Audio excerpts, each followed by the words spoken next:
दोस्तों नमस्कार। चुनावी बिगुल बज गया। चुनाव का ऐलान आज चुनाव आयोग ने कर दिया। 4 जून को रिजल्ट आएंगे। 7 चरणों में यह पूरा चुनाव होगा। इस दौर में हर राजनीतिक दल के लिए बराबर का मौका है। कोई अपनी ताकत सत्ता के जरिए प्रभावित होकर दिखा नहीं सकता है। तो पहले राउंड में चुनाव आयोग ने चूंकि मॉडल कोड ऑफ कंडक्ट इस देश में लागू कर दिया, यानी आचार संहिता लागू हो गई, तो फिर इस देश की सत्ता के प्रभाव में आकर सीबीआई, ईडी और आईटी अब किसी विपक्षी नेता या विपक्षी राजनीतिक दल पर कार्रवाई नहीं करेगी, यह मान लेना चाहिए। और अगले 2.5 महीनों तक इस देश के भीतर में सिर्फ और सिर्फ चुनाव आयोग होगा, जिसकी आपत्ति कानून की शक्ल में होगी। और इस दौर में हर राजनीतिक दल एक बराबर दृष्टि से चुनाव प्रचार करेगा, यानी अभी तक प्रधानमंत्री नरेंद्र मोदी सरकारी खर्चे पर या टैक्स पेयर के पैसे से जो तमाम जगहों पर अलग अलग उद्घाटन कर रहे थे, लेकिन उद्घाटन करते वक्त उनका भाषण चुनावी रैली में तब्दील हो जाता था, अब वो चुनावी रैली की हैसियत से ही दिल्ली के बाहर जाएंगे। यानी टैक्स पेयर का पैसा नहीं होगा, वो पार्टी फंड में से पैसा दिखलाना होगा। और वो प्रधानमंत्री नहीं बल्कि बीजेपी के स्टार प्रचारक के तौर पर चुनाव प्रचार कर रहे होंगे। उस दौर में वो चाहे चुनाव चिन्ह दिखलाएं, चाहे नारे लगाएं। हालांकि इस दौर में भी वो लगातार यही काम तो हो रहा था, लेकिन आज से तारीख का ऐलान हुआ है, तो आज से ही चीजों को मान लीजिए कि अब चुनाव आयोग हर किसी के लिए एक प्लेइंग लेवल फील्ड जो होती है, जिसका जिक्र आज खुद उसने किया और कई बार किया, यह अच्छी बात है। 4 राज्यों के चुनाव भी साथ होंगे। उसमें अरुणाचल प्रदेश है, उसमें आंध्र प्रदेश है, उसमें उड़ीसा है और उसमें सिक्किम है। 4 राज्यों के अलावे 26 सीट ऐसी है जहां बाई इलेक्शन होने हैं विधानसभा के, और बाकी तो 543 सीटों पर जो वोटिंग होनी है उसकी की पूरी फहरिस्त है, जो 7 चरणों में होगी। शुरुआत 19 अप्रैल से, उसके बाद 26 अप्रैल, फिर 7 मई, फिर 13 मई, फिर 20 मई, फिर 25 मई और 1 जून, और 4 जून को रिजल्ट आ जाएंगे। अलग अलग दिन अलग अलग तरीके से कॉन्स्टिट्यूंसी को चुना गया है। लेकिन यह अपने आप में पहली बार है कि इस देश के 3 राज्य जहां पर 19 अप्रैल को वोट पड़ेंगे, वहां पर 1 जून को भी वोट पड़ेंगे, यानी 7 चरणों में चुनाव। बिहार में, बंगाल में और उत्तर प्रदेश में। एक क्षण के लिए आप सोच सकते हैं, यह देश तो एक देश एक चुनाव की दिशा में बढ़ रहा है, और 3 राज्य ऐसे हैं जहां पर 7 चरणों में यानी 45 दिनों तक वो राज्य सिर्फ और सिर्फ चुनाव के भीतर ही घुमड़ता रहेगा। यह तैयारी गजब की है। हालांकि इस दौर में देश के भीतर एक चुनाव के साथ पूरे देश में हर चुनाव निपटा दिए जाएं, 2029 तक की तैयारी की पूरी रिपोर्ट राष्ट्रपति को दी गई है, लेकिन उनके उन पन्नों में इस बात की जानकारी दर्ज है या नहीं है, जिसका जिक्र आज चुनाव आयोग कर रहा था कि देखिए बड़ी विविधता है देश में। कहीं पर बरसात हो रही होती है तो कहीं गर्मी पड़ रही होती है, कहीं त्योहार होता है तो कहीं पर बंद होता है। ये तमाम परिस्थितियों का जिक्र करते हुए उन्होंने कहा कि जरूरी है 7 चरण, लेकिन इसका जवाब वो दे नहीं पाए कि दरअसल इन 3 राज्यों में, बिहार, बंगाल और यूपी में 7 चरणों में चुनाव क्यों होंगे। और 7 चरणों का चुनाव मतलब यह है कि एक पहले चरण में कहीं 4 सीट, कहीं 5 सीट, अगले चरण में फिर कहीं 4 सीट, कहीं 7 सीट, कहीं 8 सीट। इस तरीके से लगातार 45 दिनों तक, जब 19 अप्रैल से बात शुरू होगी, होती रहेगी। और यहीं से सवाल सबसे बड़ा निकल रहा है, इसका लाभ किसे मिलेगा। महाराष्ट्र भी इसके दायरे में है, जहां पर 5 फेज में इलेक्शन होगा। और इस दौर को अगर आप परखें तो एक बात तो आपके जहन में तुरंत आ जाएगी कि दरअसल बिहार और महाराष्ट्र 2 ऐसे राज्य हैं जहां पर इस दौर में बीजेपी फंसी हुई है। इस दौर में 3 ऐसे छत्रपों के राज्य हैं जहां बीजेपी दखल देने को तैयार है। उसमें बंगाल भी है, उसमें उड़ीसा भी है और उसमें आंध्र प्रदेश भी है। और 3 कांग्रेस शासित राज्य ऐसे हैं जहां पर बीजेपी पिछले चुनाव में जबरदस्त जीत हासिल की थी। इस बार उसकी नैया वहां डामाडोल तो नहीं है। वो कर्नाटक है, वो तेलंगाना है, वह हिमाचल प्रदेश है। लेकिन इन तमाम परिस्थितियों से निकलकर एक क्षण के लिए यह समझ लीजिए कि इस दौर में प्रधानमंत्री मोदी बतौर स्टार प्रचारक और दूसरी तरफ राहुल गांधी बतौर संघर्ष करने वाले कांग्रेस के ऐसे नेता जो इससे पहले संघर्ष में कहीं नजर इस रूप में नहीं आए जिस रूप में वो लगातार इस पूरे दौर में पिछले साल से ही यात्राओं के जरिए संघर्ष राजनीतिक तौर पर कर रहे हैं और हर जगह पर जन सैलाब उभरता हुआ नजर आया। तो एक तरफ प्रधानमंत्री की अपनी गारंटी है, क्या वो वोट के रूप में तब्दील हो जाएगी? दूसरी तरफ राहुल के साथ जन सैलाब है, क्या वो वोट की शक्ल में तब्दील हो जाएगा? इन दो सवालों को आज टटोल लेते हैं, लेकिन उससे पहले एक बड़ा सवाल यह है कि खुद प्रधानमंत्री मोदी आज जब भाषण दे रहे थे तो जिक्र कर रहे थे सिर्फ प्रधानमंत्री पद का नहीं, बल्कि अपनी 23 साल की यात्रा बतला रहे थे कि पहले मुख्यमंत्री और अब प्रधानमंत्री, और इस दौर में वह हर क्षण सिर्फ जनता के लिए ही जीते रहे हैं और जनता के लिए ही उन्होंने काम किया है। एक दिन भी अवकाश नहीं, यानी 23 साल की यात्रा के बाद अगले 5 साल के लिए वह वोट मांग रहे थे। सुना जाए। मोदी को आपसे वोट लेकर अपने परिवार के लोगों के लिए कुर्सी और अपने परिवार के लोगों के लिए बैंक बैलेंस की व्यवस्था नहीं करनी है। मोदी का तो परिवार 140 करोड़ देशवासी है और न ही मोदी को कुर्सी पर बैठ करके सत्ता सुख भोगना है। 23 साल से पहले मुख्यमंत्री के रूप में और अब प्रधानमंत्री के रूप में आपने मुझे सेवा का मौका दिया है। मैंने एक दिन भी मेरे लिए कभी उपयोग नहीं किया है।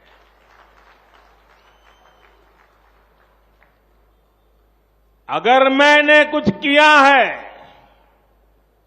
अगर मैं जिया हूं, अगर मैं दिन रात काम करता रहा हूं, तो वो सिर्फ और सिर्फ मेरे 140 करोड़ परिवारजनों के लिए। प्रधानमंत्री इस भाषण को दक्षिण भारत में कह रहे थे, लेकिन उनका राजनीतिक संकट तो उत्तर भारत में है, मध्य भारत में है, कुछ हिस्सा पश्चिम भारत की दिशा में भी है। और अगर ध्यान दीजिए तो बीजेपी के सामने, या कहें नरेंद्र मोदी के सामने, इस दौर में सबसे बड़ा संकट राजनीतिक तौर पर बिहार, बंगाल, यूपी और महाराष्ट्र ही है। यानी बिहार की 40 सीट, बंगाल की 42 सीट, उत्तर प्रदेश की 80 सीट और महाराष्ट्र की 48 सीट। एक लिहाज से यह इतनी बड़ी तादाद है जो 200 पार की परिस्थिति में लाकर इस देश को खड़ा कर देती है।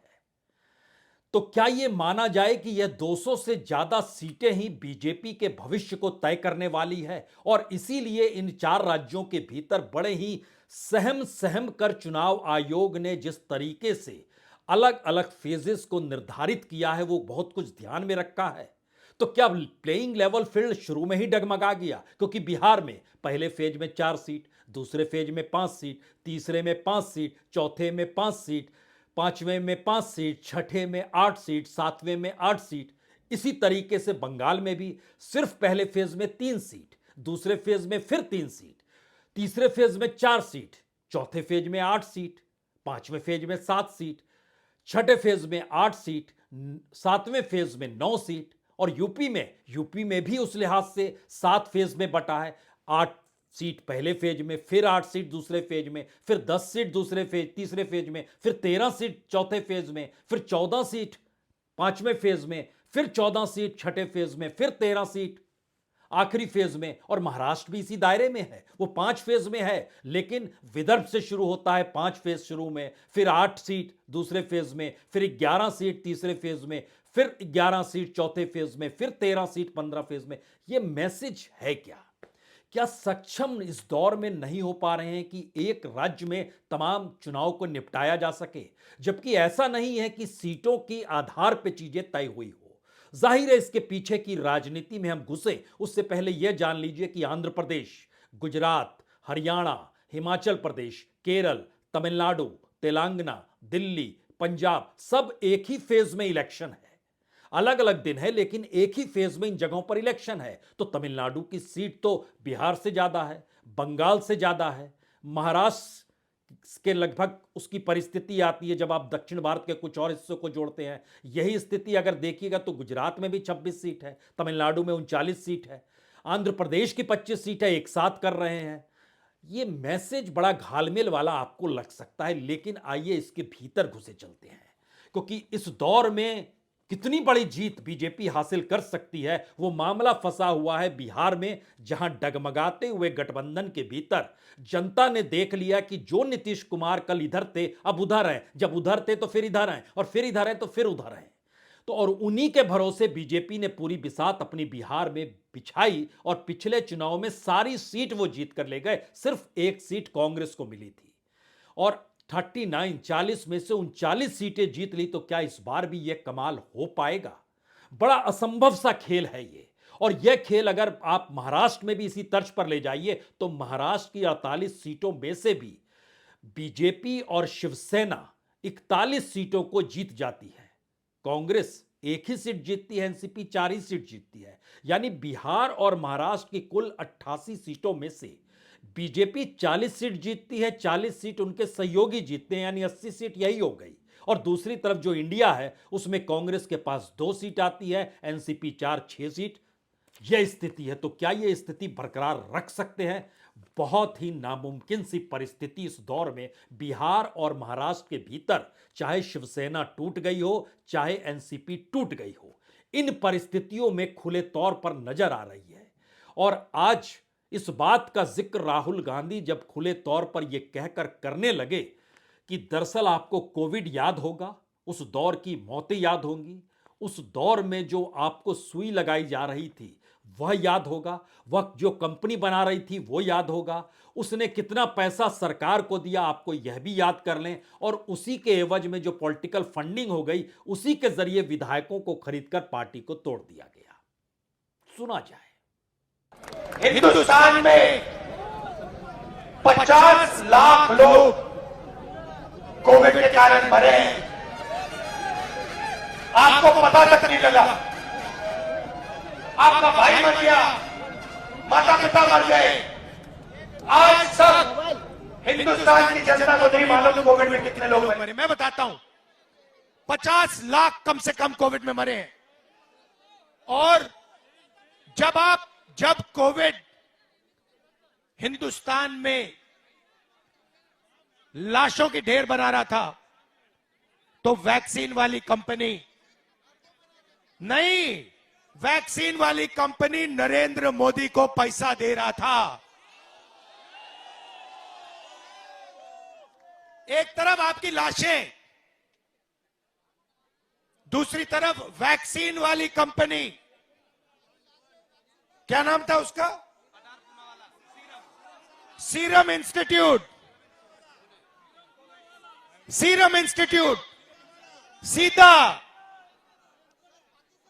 सीधा नरेंद्र मोदी जी की पार्टी को करोड़ों रुपए पकड़ा रहा था। नरेंद्र मोदी जी आपसे कह रहे भैया थाली बजाओ, फोन जलाओ। आप थाली बजा रहे हो, आप फोन जला रहे हो, आपके जेब में से पैसा निकालकर पूना वाला सीधा बीजेपी को दे रहा है। कोविड में आपसे चोरी की, कोविड में वैक्सीन से, सड़क से, डिफेंस इंडस्ट्री से लिस्ट निकली है भाई और बहनों, कंपनी की लिस्टें देख लो। हफ्ता लेता है, इंटरनेशनल लेवल का हफ्ता चल रहा है हिंदुस्तान में, और जो भी चू करता है ना उसको अमित शाह, सीबीआई, ईडी ये डरा के चुप करा देता है। यहां पे मैं आपसे पूछता हूं, यहां पे शिवसेना को, एनसीपी को तोड़ा कैसे? ये हाँ, मगर कैसे? ये क्या आपको लगता है, आपको क्या लगता है, आपको क्या लगता है कि ये जो एमएलए भागे हैं ये फ्री में भागे हैं क्या?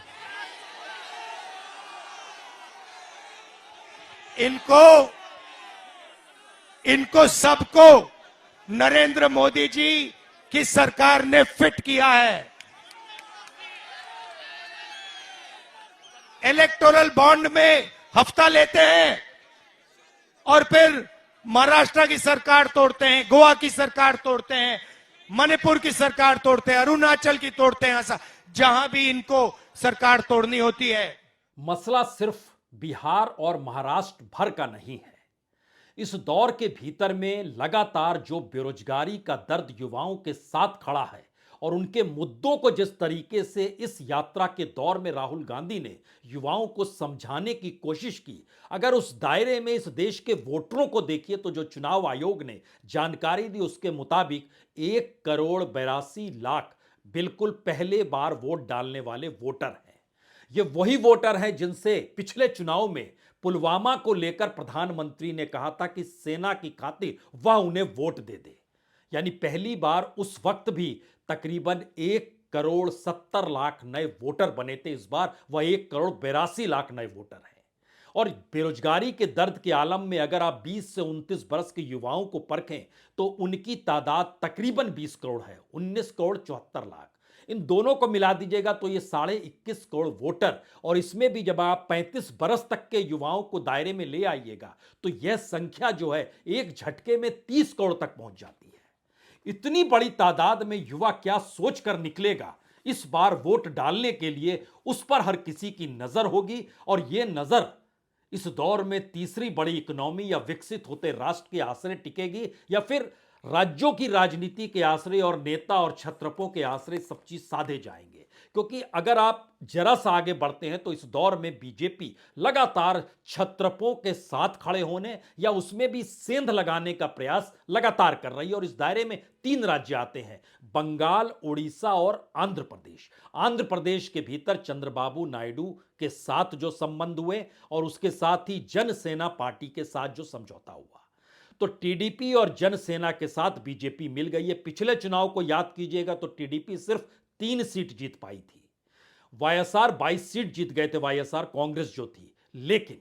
लेकिन मसला यह है कि टीडीपी को 40% वोट मिले थे, जनसेना को 6% यानी 46% तो यही वोट हो गए, और दूसरी तरफ 49% वोट वाईएसआर को मिले थे, यानी 3% वोट कम है। बीजेपी की अपनी हैसियत 1% वोट की भी वहां नहीं थी, लेकिन इस बार उसने समझौता किया तो अगर तीनों को मिला दीजिएगा तो ये 47% तीनों मिलाकर बनते हैं, और दूसरी तरफ 49% के साथ जगन रेड्डी खड़े हैं।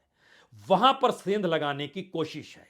उड़ीसा के भीतर बीजेपी के साथ तालमेल का ऐलान कब किस रूप में हो जाए, वहां चूंकि विधानसभा के चुनाव भी साथ होने हैं तो विधानसभा में नवीन पटनायक को 100 से ज्यादा सीट दे दे। और पिछली बार जितनी 8 सीटें बीजेपी ने जीती थी, इस बार वह उल्टा चाहती है। वो चाहती है कि उसको कम से कम 14 सीट मिल जाए और 7 सीट पर बीजेडी लड़े, जबकि बीजेडी पिछली बार 12 सीट जीत गई थी। लेकिन एक सच यह भी है कि बीजेपी उड़ीसा में दूसरी नंबर पार्टी है, वो 38% वोट के साथ, यानी कांग्रेस वहां नहीं है। तो क्या इस समझौते के बाद लोकसभा के चुनाव में उनकी सीटों की तादाद बढ़ जाएगी? और पश्चिम बंगाल के भीतर ममता बनर्जी इंडिया के साथ है या नहीं है, यह सवाल बड़ा अनसुलझा सा है। वैचारिक तौर पर है, सीटों के तालमेल के साथ नहीं है। और इन सब के बीच संदेश खाली के जरिए जो बीजेपी का कैडर और संघ के स्वयंसेवकों की एंट्री वहां पर हुई है, उसने वोटों का ध्रुवीकरण संदेश खाली के जरिए जिस तेजी के साथ किया है, इसका लाभ लोकसभा चुनाव में बीजेपी को मिल जाएगा।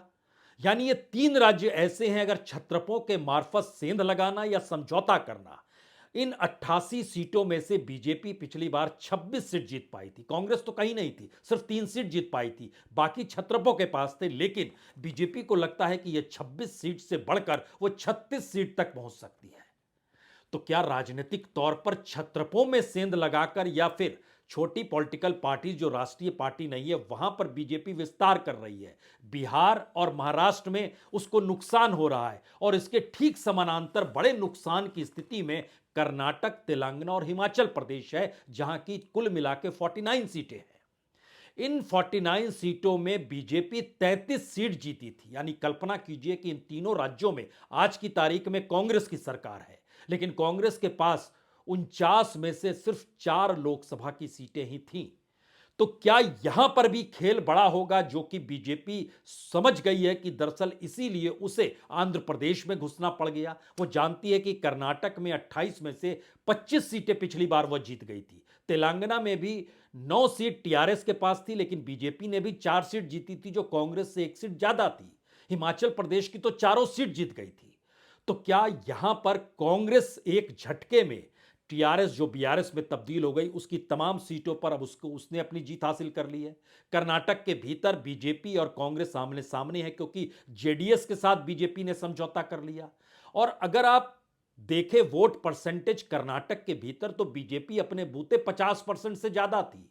जेडीएस लगभग 9-10% के लगभग थी। कांग्रेस लगभग 31% के करीब थी। लेकिन समझौते और तालमेल की परिस्थिति बीजेपी की जरूरत है। यानी इस देश के भीतर में विकसित होता भारत, तीसरी बढ़ती इकोनॉमी, चकाचौंध की दुनिया, बेहतरीन इंफ्रास्ट्रक्चर और कॉरपोरेट का पैसा, ये सब चीज क्या मायने रखती होंगी? क्या ये सारी चीजें डामाडोल है इस दौर में, और इसीलिए इन राज्यों को लेकर बड़ा सवाल है? जाहिर है ये 3 अलग अलग हिस्से हैं। एक हिस्सा था जो कि गठबंधन टूटा, बिहार और महाराष्ट्र का। दूसरा हिस्सा था जो छत्रपों के साथ समझौते या सेंध लगाने की स्थिति। और तीसरा हिस्सा था अब राज्य वहां पर कांग्रेस के हैं, उनकी सत्ता है, तो बीजेपी वहां कर करेगी। चौथा राजनीतिक प्रयोग उत्तर प्रदेश का है। और यह इसलिए बड़ा मायने रखता है उत्तर प्रदेश का राजनीतिक प्रयोग, क्योंकि यहां पर जो 7 फेज में इलेक्शन होने हैं, अगर उत्तर प्रदेश बीजेपी की राजनीतिक प्रयोगशाला में तब्दील हो चुकी है, मोदी और योगी का जो पूरा का पूरा गवर्नेंस का तरीका है, उसमें कोई डर भय की जरूरत नहीं है, और 62 के बाद अब ये 72 से 75 सीटों की जीत का जिक्र कर रहे हैं, तो फिर उत्तर प्रदेश के भीतर कानून व्यवस्था को लेकर जहां बुलडोजर हमेशा तैयार रहता है, वहां पर भी चुनाव आयोग को 7 फेज की जरूरत पड़ गई। यानी पश्चिमी उत्तर प्रदेश से शुरुआत होगी। शुरुआत में 5 सीट, फिर उसके बाद 3 सीट, फिर 13 सीट, फिर 10 सीट, ऐसे होते होते ये गोरखपुर यानी पूर्वी यूपी तक जाएगी। इसकी जरूरत क्या स्ट्रेटेजिकली पड़ी? क्योंकि विधानसभा के चुनाव अगर किसी राज्य में हो रहे हो तब तो समझ में आता है, लेकिन देश के चुनाव और देश के चुनाव में भी इन 4 राज्यों को लेकर जो राजनीतिक प्रयोग चुनाव आयोग ने किया है, उसके पीछे वो विविधता बता रहे हैं। लेकिन अगर आप ध्यान दीजिए, सामाजिक, सांस्कृतिक और आर्थिक तौर पर उत्तर प्रदेश और बिहार कमोवेश एक सरीखा है। बंगाल कुछ अलग है, महाराष्ट्र कुछ अलग है, लेकिन इस रूप में महाराष्ट्र और बंगाल भी अलग नहीं है कि उसको आप अलग अलग प्रांतों के हिसाब से, अलग अलग हिस्सों के हिसाब से, अलग अलग क्षेत्रों के हिसाब से आप उसकी विविधता को साध ना पा रहे हो, लेकिन यह हुआ है। तो यहां से 3 सबसे बड़े सवाल इस चुनाव के ऐलान के साथ निकल पड़े हैं। पहला सबसे बड़ा हिसाब यह है कि इस बार 97 करोड़ वोटर, 97 करोड़ वोटर हैं, और उस दौर में ईवीएम के जरिए ही वोटिंग होनी। और ईवीएम का सवाल आज चुनाव आयुक्त से पूछा भी गया, तो उन्होंने एक शायरी कह डाली, और शायरी कहने से पहले उन्होंने कहा कि मैंने इसे रात में ही लिखा। यानी कल रात ही उनको इस बात का एहसास हो गया कि दरअसल यह सवाल पूछा जाएगा, तो मुझे यह शायरी लिख लेनी चाहिए। आप सुनना चाहते हैं? सुनिए जरा। हम उन्हें लेवल प्लेइंग फील्ड प्रोवाइड करेंगे, ये हमारा काम है। हम उन्हें सारी मशीनरी को बहुत स्ट्रांगली ताकीद किया है कि भाई भेदभाव किसी के साथ मत करना। कोई सा भी राज्य हो, हर राज्य में अलग अलग राज्य सरकारें हैं, ऐसा तो है नहीं कि सब में एक ही जैसी सरकारें हैं। सबके लिए एक ही समान बात है कि भाई आप अपने राज्य में, कहीं पर ऐसा भी है कि राज्य में और केंद्र में अलग अलग सरकारें हैं, कहीं पर एक जैसी सरकारें हैं, हर तरीके में है। तो सबको व्यवहार न्यूट्रल करना है, बिकॉज एडमिनिस्ट्रेशन का काम, इलेक्शन मशीनरी का काम सबके लिए समान रहना है। यानी चुनाव आयोग के जहन में ईवीएम को लेकर ना कोई गिला शिकवा है और ना ही कोई सवाल है, लेकिन सवाल इस चुनाव को लेकर 3 सबसे बड़े सवाल हैं। पहला सवाल यह है कि 2024 का लोकसभा चुनाव विपक्ष बार बार इस बात का ऐलान क्यों करते रह रहा है, और खास तौर से कांग्रेस और कांग्रेस के अध्यक्ष मल्लिकार्जुन खड़गे, कि यह एक आखिरी चुनाव है, यानी अभी तक जो शिकंजा इस देश के भीतर में तमाम संस्थानों से लेकर हर गवर्नेंस के तौर तरीकों को लेकर सरकार ने अपनाया है, इसके बाद विपक्ष मानकर चल रहा है कि 2029 आते आते भारत में लोकतंत्र की दुनिया बदल जाएगी अगर इस दौर में यही सत्ता फिर से हैट्रिक बनाकर जीत गई तो। यह पहला सवाल है। दूसरा सवाल, इस दौर में सबसे ज्यादा पैसा या सबसे ज्यादा दांव पर कोई अगर लगा है तो वो कॉरपोरेट है, उसकी नीतियां हैं, उसका नेटवर्थ है, उसका पैसा है, और उसके साथ साख पर जो पूरे के पूरे ढांचे में फोर्थ स्टेट की भूमिका यानी मीडिया की भूमिका है, वह भी इस चुनाव के दौर में प्रचार प्रसार में आपको कभी भी ऐसी दिखाई नहीं देगी कि वह वाकई सबके लिए एक बराबर खेलने लायक फील्ड बनी हुई है, जिसका जिक्र चुनाव आयोग कर रहा था कि यह प्लेइंग फील्ड होगी। तो एक तरफ कॉरपोरेट का बहुत कुछ दांव पर लगा है, दूसरी तरफ वह मीडिया जो बीते 10 बरस से जिसको ट्रेनिंग एक ही मिली है कि एक ही सुर में कैसी बांसुरी बजानी है, उससे हटकर कोई धुन उसे आती नहीं, तो फिर उस धुन को इस 2.5 महीने में वो कैसे छोड़ देगा, यह अपने आप में एक सवाल है।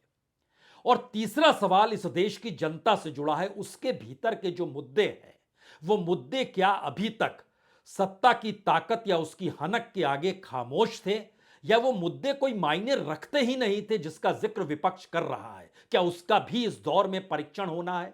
क्योंकि राजनीतिक तौर पर विपक्ष कितना कमजोर है यह बताने की जरूरत होनी नहीं चाहिए, और राजनीतिक तौर पर बीजेपी की ताकत या एनडीए की ताकत हर दृष्टि से कितनी मजबूत है यह भी बताने की जरूरत होनी नहीं चाहिए।